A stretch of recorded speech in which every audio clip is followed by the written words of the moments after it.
Video शुरू करने से पहले अगर आप हमारे चैनल पर नए हैं तो चैनल को सब्सक्राइब कर दीजिए और नोटिफिकेशन बेल आइकन को प्रेस कर दीजिए ताकि आपको ऐसे ही नए नए अपडेट्स मिलते रहे।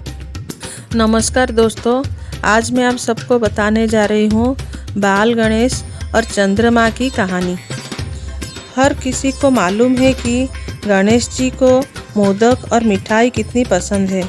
शायद इसलिए भी वो किसी को भी निमंत्रण को स्वीकार कर लेते हैं और पेट के साथ ही मन भर मिठाई खाते हैं। एक बार की बात है, धनपति कुबेर ने भगवान शिव और माता पार्वती को भोज पर बुलाया, लेकिन भगवान शिव ने कहा कि मैं कैलाश छोड़कर कहीं नहीं जाता हूँ, और पार्वती जी ने कहा कि मैं अपने स्वामी को छोड़कर कहीं नहीं जा सकती। तब उन्होंने कहा कि आप हमारे स्थान पर गणेश को ले जाओ, वैसे भी उन्हें मिठाई और भोज बहुत पसंद आते हैं। तब कुबेर गणेश जी को अपने साथ भोज पर ले गए। वहाँ उन्होंने मन भर कर मिठाई और मोदक खाए। वापस आते समय कुबेर ने उन्हें मिठाई का थाल देकर विदा किया। लौटने समय चंद्रमा की चांदनी में गणेश जी अपने चूहे पर बैठकर आ रहे थे, लेकिन ज़्यादा खा लेने के कारण बड़ी ही मुश्किल से अपने आप को संभाल पा रहे थे। उसी समय अचानक चूहे का पैर किसी पत्थर से लगकर डगमगाने लगा।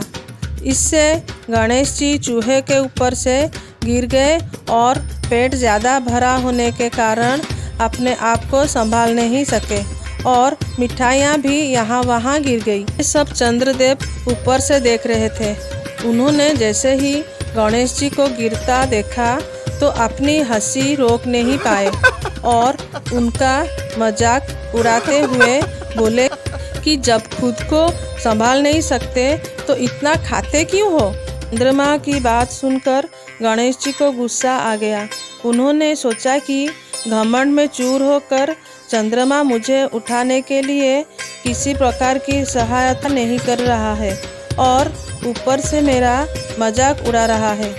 इसीलिए गणेश जी ने चंद्रमा को श्राप दिया कि जो भी गणेश चतुर्थी के दिन तुमको दिखेगा वो लोगों के सामने चोर कहलाएगा।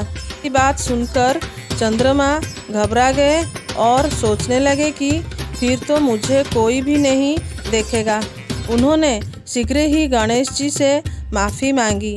कुछ देर बाद जब गणेश जी का गुस्सा शांत हुआ तब उन्होंने कहा कि मैं श्राप तो वापस नहीं ले सकता, लेकिन तुमको एक वरदान देता हूँ कि अगर वही व्यक्ति अगली गणेश चतुर्थी को तुमको देखेगा तो उसके ऊपर से चोर होने का श्राप उतर जाएगा। तब जाकर चंद्रमा की जान में जान आई।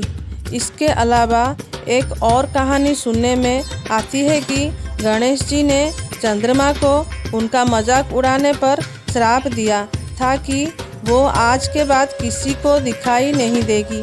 चंद्रमा के माफ़ी मांगने पर उन्होंने कहा कि मैं श्राप वापस तो नहीं ले सकता, लेकिन एक वरदान देता हूँ कि तुम माह में एक दिन किसी को भी दिखाई नहीं दोगे और माह में एक दिन पूर्ण रूप से आसमान पर दिखाई दोगे।